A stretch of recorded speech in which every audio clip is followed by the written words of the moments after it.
Zanina hianin hun chamin pe a kalom tak sat zetani hei kain lami khwal vak lawa keima bi ka thei chuanin tharau baptisma ka channa te nia chu wain ka ngai lu tak zeta hetiang anga hun tha pathiani na min pe hi kalom tak zeta ti tuna hianin ka testimony atta soituri tamlut tuka voin kaya voina te hani hun ka mang don ani ti te khanin kein ngai tu ana sa tuka eng bernge eng chen hinge ka soyang ti te kha enge karil ruwa khari na omna sar duka soitur berkha hei enge a in dot dan pon karon ti chiam lo me theya amai ro chu hei hun te tam lo wangin karon soi bat patanga amai ro chu zaina hian kalau soi du ber chu pathian ro puise ti hi ni pathian ro pui lawang ti hi ka lau ngoi ngoya chuwang chon zanina he thu lo ngai thatu zong zong te po enge pathian ro puise lal pa ro puina na ni zanina hian kalau soya he ni ka enge karon soi tur zong zong a hianin keima ti pakhat ma omlawa abul chula li so kristani ti ka soidua tin zanina min lo toy om tu ti mayang ame abik takin ame dabad mizo fellowship te john he bible study group te le rong bol puishang shang mizo ram lama mi te le engem mun shang shang ami te kha ti inchunga hian kalom tak zeta ni ninchong tai pui tu te po ti te kha ki chuan aga zaina hian karon soidu boka chuanin I kan ron soi kang hal deu char char me anga I merch ni som panga khan mai ni som panga khanin ni som hi pakhat chonghei chong trai turin ka inwat saya ta chuanin ni dang zong zong aya thei ti na sat te ha ka tu mani chuwa I partial partial poka chu ka ti zeu thawanga ka tia ei ni sari ka ti nuwa ninga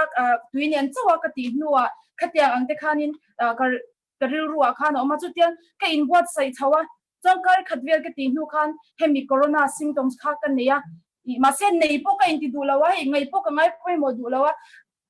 keima ina ka fast life po kha ti to po ka tum chang lawa ka taksa te hi na ema thoha ang cha ka chu ka nei chang lawa karim shiat na te kha bowa chon tui te hi khatyang ang khan ka ngai lo tui te hi ka in thei lo to pani chumo tui lo lu to ka chon glucose ne te ka choka tiang khan ka ina chonin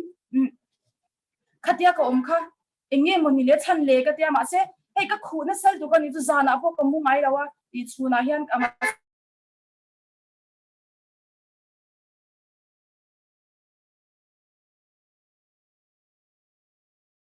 kan han vei ve tiang te ka tia chwata te khanin chwata han vei ve ka tum po kan ka vei le thei lawa kum hei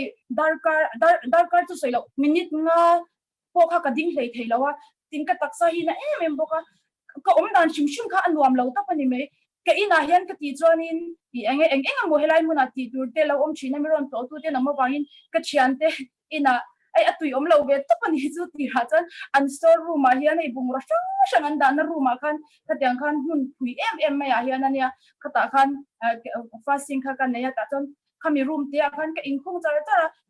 enge moni tool zol te ni lo ka chuanin ka chuak ngai lawa ti chuan kha tiang khan ko chho ma se pathian khong ina zara atoi zo in soila ti khan dam doi po engma ka e chuang lawa ti khan pathian zara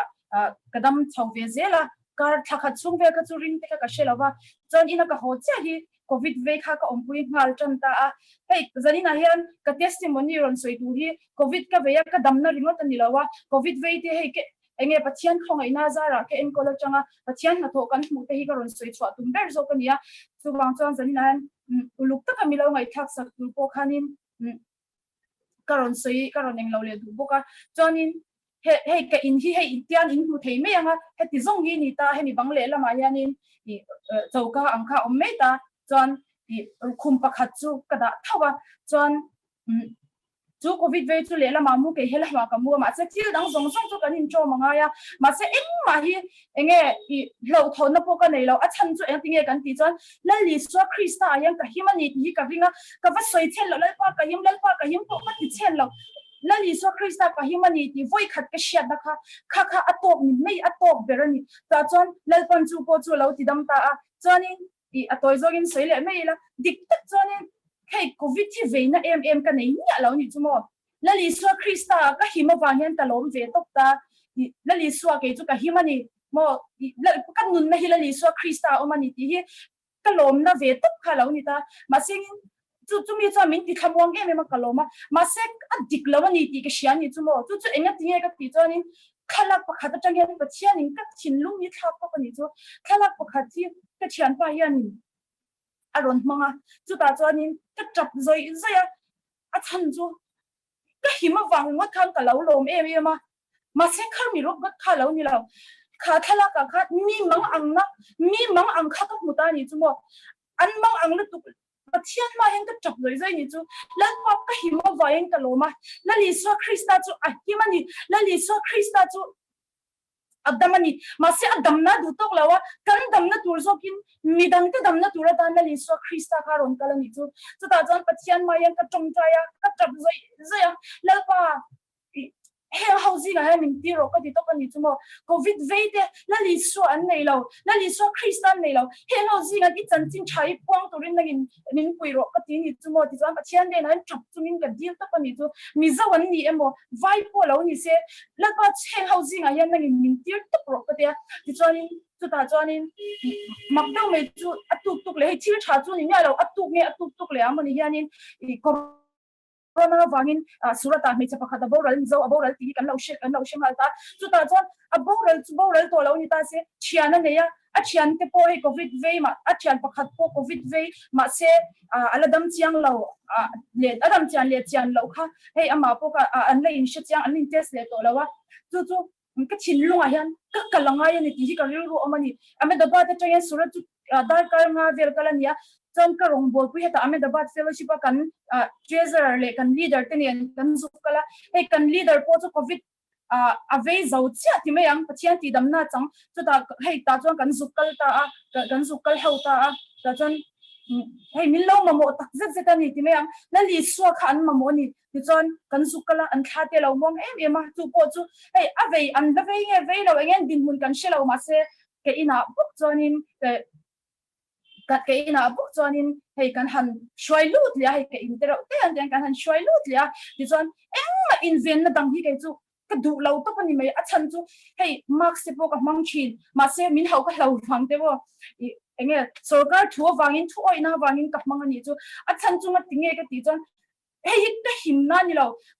ni lo chiang lu tu kan ni ti hi chiang takin hei kan chil ton zong atang po hian a shia ta wangin mi ma corona ve ma po hianin I enge ke chu max po ka mang du lo a chan chu ma tinge ka ti chuan la li so krista chi sen ni a to ka ni ti mi in shia se ti ka du ngoi ani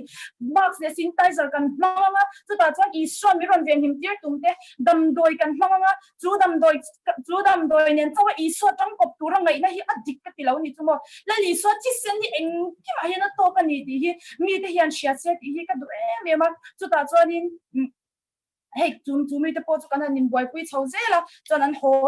ti kan dam takin Mizoram te po an han ho chho le theita ti chuan in chumi nuwa chuan in heti hian ka ngai tu ani rombung sompali chang sari le chang riat ina asoina kha asoyang khanin enge nun hi kan lo thak le em le kan nun poin lalpa tan kan thi poin lalpa tan kan nun poin kan thi poin lalpa ta lom kan ni le kan nun pon chan ching thapon dar na turin kan lo chi ni pon enge ma hiring tu ta nyan lo tur om lo ani ti ka chin lunga hian na lian em tu chuan min ti thamong le zwal em ani chu ta chuan in chu mi kan an ho chia ti chuan in an ho fel chia airport kan va thla kan leader nen chu ta chuan in mi pakhat helizing a zirlai a hove tur kha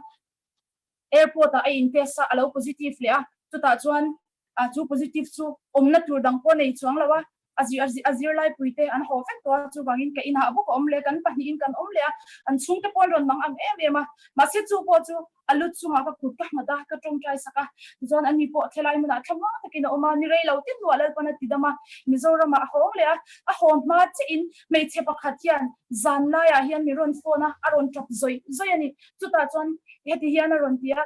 TV nat na ka ne ya ka chwa pa tu yetlinga BP sang le zunthum ka nei boka tu na hian corona ka ve ani aron tap zoi ya keima in ka ombok sia ron ti ka khongai em ti chon ka tong trai saka chu ta chon ka tong trai saka chuan in naktu ka kan ron kaldon ya ka tia kan leader ka phone helai muna fellowship kan leader ka phone ka lang ka tia chuan ani po kha hei aron kal ka kan pani khan kan vokal ta chu ta chuan chu ta po jon max po ha ka wa du lo ni chu mo la li so Christian ni se kong kharbula cho pek ringot ka ring lo wen ni hian Christa ai o tu Christa ambassador ka nia I kaya ai ka o zo lo lu tuk ti chu ka sha ma se Christa ai o tu ka ni wangin Christa ni se par po de kalom mo luka bunga cha som pa ni le som pa thumina zia angkhanin la li so Christa tu ni se adekang ka du elo thiang lim to ang che ti par po kha mi zong zong ina thin shik an hlo an tm mai khang kha an da shan thin kha la li so pona khoya ti zon ani po chu alu chunga kut noin kut natin ka batong try sakle a ta chu ni po thalo mong a karon om puyang che ka ti ni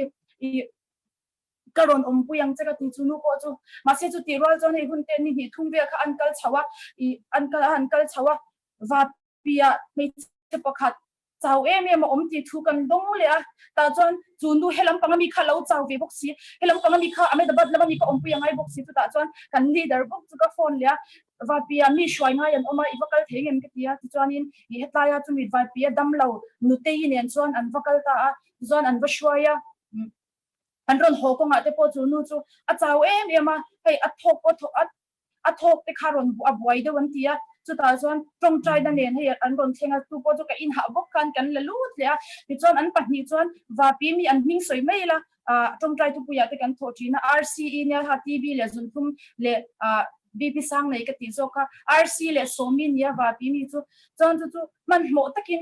CT scan te kan han tia cho CT scan kan han ti zo kha CT scan kan han ti zo kha doctor kan entira doctor chuan arang theyang berin hospital in da nga yang a chan chu 60% aya tam ve virus in an lo kha alo khoi to I an chua pa lo khoi to tin pneumonia an ve boka chuwang chuan in da nga yang atia chut engzat nge sen nga yang kan tia chuta chuanin cheng sing ni khatan ti da ni chumo ase sum anga ina omlo kar khata po cheng noi chuang ani do na ti nge na kan shelo pathian ni na ka chung chaya lalpa heng ho hi ikuta ka ron thuk lu pui to lalpa iti dam lo chuan imol phau ve don le ha ka ti to pani chumo ti nge na ha ka shelo lu tu ka chan an bula po ka te rin nai ding nam chuan ka din pui thei chu a tu chuan chong me phau ngai che enge ka mi me ang te ka tia chuan enge ma sem mi hi rin na la ding ngai lo ang chi te tia ang chi karon mer sha chau ang chi te chu rin nai ding ro in ti vak thei kha ani lo ta chuanin doctor ne na han ani le chu lo chu kong dang o mem kan tia doctor tan injection in la ka nga yang injection po chu taw ma se injection po la ula 100% in andamang ti hi ka tiam thelo che umin tia tu ta chon kan mangang ma ingting en yang o ti kan mei to IAS pakhathela ya hian hei mi fel tak mai hi oma chu kan han bia hei kan chan chin te po kan shil china lo ngai chang ve renga ti chon anin civil hospital agatik sarkar hospital a ange mi lo hei admit na tur ko mi lo ngai to asaka ti chon rang theyang berin atu ka kanin admit kala mak de mai hei rei ta kanom kan rin kan yin nga nu la ka kan indam an ten ron chwa ta me ni chumo makha kan ti ma chon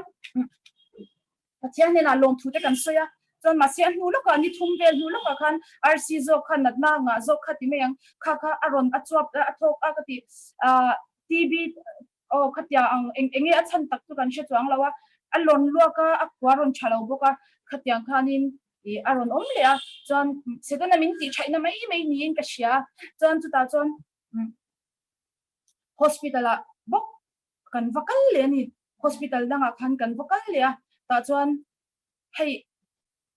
aro pui ka ti chu hospital danga kan vakal le kha covid hau da na khan hei khoi huna ma covid ti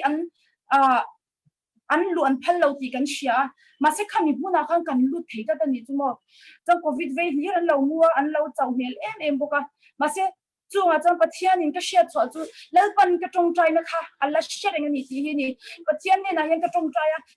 machina ka soi to ang khanin lalpa covid ve ho ne na min ti ro ka ti kha mi zawan ni emo helai ram ni emo ne na min ti ro ka ti kha lalpa na lo sia ni chu ta chon dam do ina kan lu ta ka hoi kwala an mani te khai ti him te ka tuma ka bia in cha em te ka te kha nan him ve em chon chanchin cha te ka shil thei pa ta ni chumo an bula ka kala tum trai sak na de ka ne ya chanchin cha ka shil thei pa lalpa chu fakin nomro se ta chun na chen chun lo lom ema voin dia hian engma invent him na tur dang ka nei lo ti ka sia pp suit po ka nei lo chu ka pp in team in hak kha o pp khalo ti mai ka pp suit chu la li so krista chi sen ani mo ka invent him na khovelina soi zong hi mo invent him na tak tak om lo ani ti ka sia chu zong aya thil ti thaile chak zok chu la li so krista chi sen ani ta chon an bula ka kala ka chom trai saka tin employer icu wa kan nau pakhat to ni zo wa oma chu ta chon chunu pura po chon ka zuk kala abula hian peter pakhat enkol tu po nei lo lo oma chunu po chu la li so ma ngai thu ka shila ka chom trai saka atu vela bora la ni chu mo la li so ni na khen ni ka ring to pani chu chon anua rule chuka ron om le anna ti ma om te ka king ko brai na lo chuka icu wa bo tong ka zukala anna mi ke te o na lutu ka tia a o ma hiang ka khoya ka tong trai saka chu bo chu pathianin enge ka tong trai ro khana om na tia ta la tal te kai a lo re mala ni chu mo tal pa chu fukin nomro se ti chon pathiani mi shwaina se ma ka soi seng lo zo ka ni ti chon khen hậu thèn chỉ zong cái tuần lai hiền sẽ tận anh đặt mang ngày câu tangin miron ti boy tu ma kanu câu tangin miron ti boy tu ma ni kanu chu in nap na nein chau em na lo oma akwa lo sika lo tun vak vaka ti chon in rin ni khan kanu chu miron phone mami ka chau lu tu ka mi lo trong kalu na lu tu mi lo trong trai sakro aron tia ti chon kanu chu ka trong trai saka tu ta soi chu kalom em ani ka thai hi muang ani ron ti ni chulal pa chu fakin nomro se doctor chuan kanu nat na hi ti dam thei mai thei ma se kanu din hun ang kan in chunga engang har sat na nge thlem thin ka sia enge a phur ka sia nan nat na zong nat na chi sang ina bo a khang zong te kha enge a lo thon om zia po ka sia ma se chu ta chang kanu chuan he ti hian ron ti ni chu ka tha hi muang ani pathian ku ta ka in hlana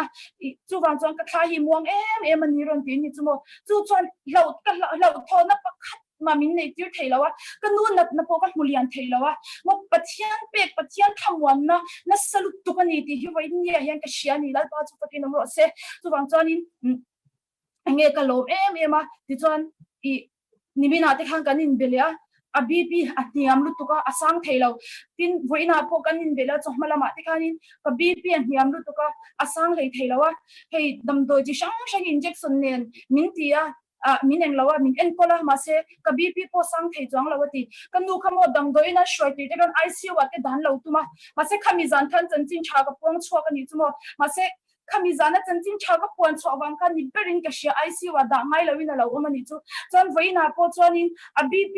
abibi niam thailo ka nu ka tong trai sakam che ka tia chu ta po chong kan nu chon he hi la soi tho ka tha hi muang ani na ti thau ni chu mo chu ta chon kan nu chu ka tong trai saka voin tlai ka pa ni na kanin bok chon kanin biak le chu ani inu pp po normal to eron ti ni chu lal pa chu fakin nomro se zanina hian ka lo soi du chu kan pathian hi chakani lali so krista chi sen ni kan ring ngam chona chakani ring tu de tania lo tu ron om lo tak em film khur na chi sang kanin zirti china ma se kan lo thon chi sang ei lo ton chi sang po kan lo nei chin ma se lali so krista kan ring ngam po chon mo kan lo thon ang hian la thleng don lo ani ti zanina hian kwai takin karon puang du ni kan dam po in chan chin chapuan dar nan kan thi po in chan chin chapuan dar nan voin kan thi po in pathian ro puina tura ta mo eng ma lo turi van om lo tak em voin nia hian rong bol tu tam tak te zanina hian he thu lo ngai thatu po kan lo omang mo tu ma hi enge engkim hilali so kristain ne to ni ti hi ishe thar lemu tu nu la hian kabula hian mi pakhata oma he ompui ka ne ya dam lo chu mi nu te hi ka ti chu po chu hlau em thina ni ma se ke ma berin lo thu po ka soi ngai lawa mo voin ya chon a lo thu hi eng ma ka she to ka she ngai lawa ni chu mo thamwang ki na om ve to mai ni rong bol tu tam tak te yan kan rong bol na te kan soi chaina sal to ka film khur turin kan zirtir vak ma se film khurna chuanin min veng zo chuang bok si lo covid ve na china karon soi zong po kha an film khur thu ni ba kin soi lo ni chumo venya film khur lo tu tin karon tlang au pui ni lo ma se i so chi sen ni chakani ti hi ni karon tlang au pui zo tu pa chian thu chu an nuat chi la ti theya khan dai siam ton eng nang ai pui na siam zo ka hey ai chi ti the hi enge kan la be se le zanina hian hau ring tu te hi harangu rin na nen ne to ani ti she chungin le ne chop tur ani lo ne to sa kan omani ne tu ni chungin vainian corona kher po lo ni lo mai thei kan har sat na po lo ni mai thei chu chu ne to ani ti she chungin to ko ru it ma chon ze lang hu ti zanina hianin karon tlang au pui karon soi du ni chu soi du tam tak kan ya ma se kha kha karon du tok mai nge la kan ro pui na chang ro se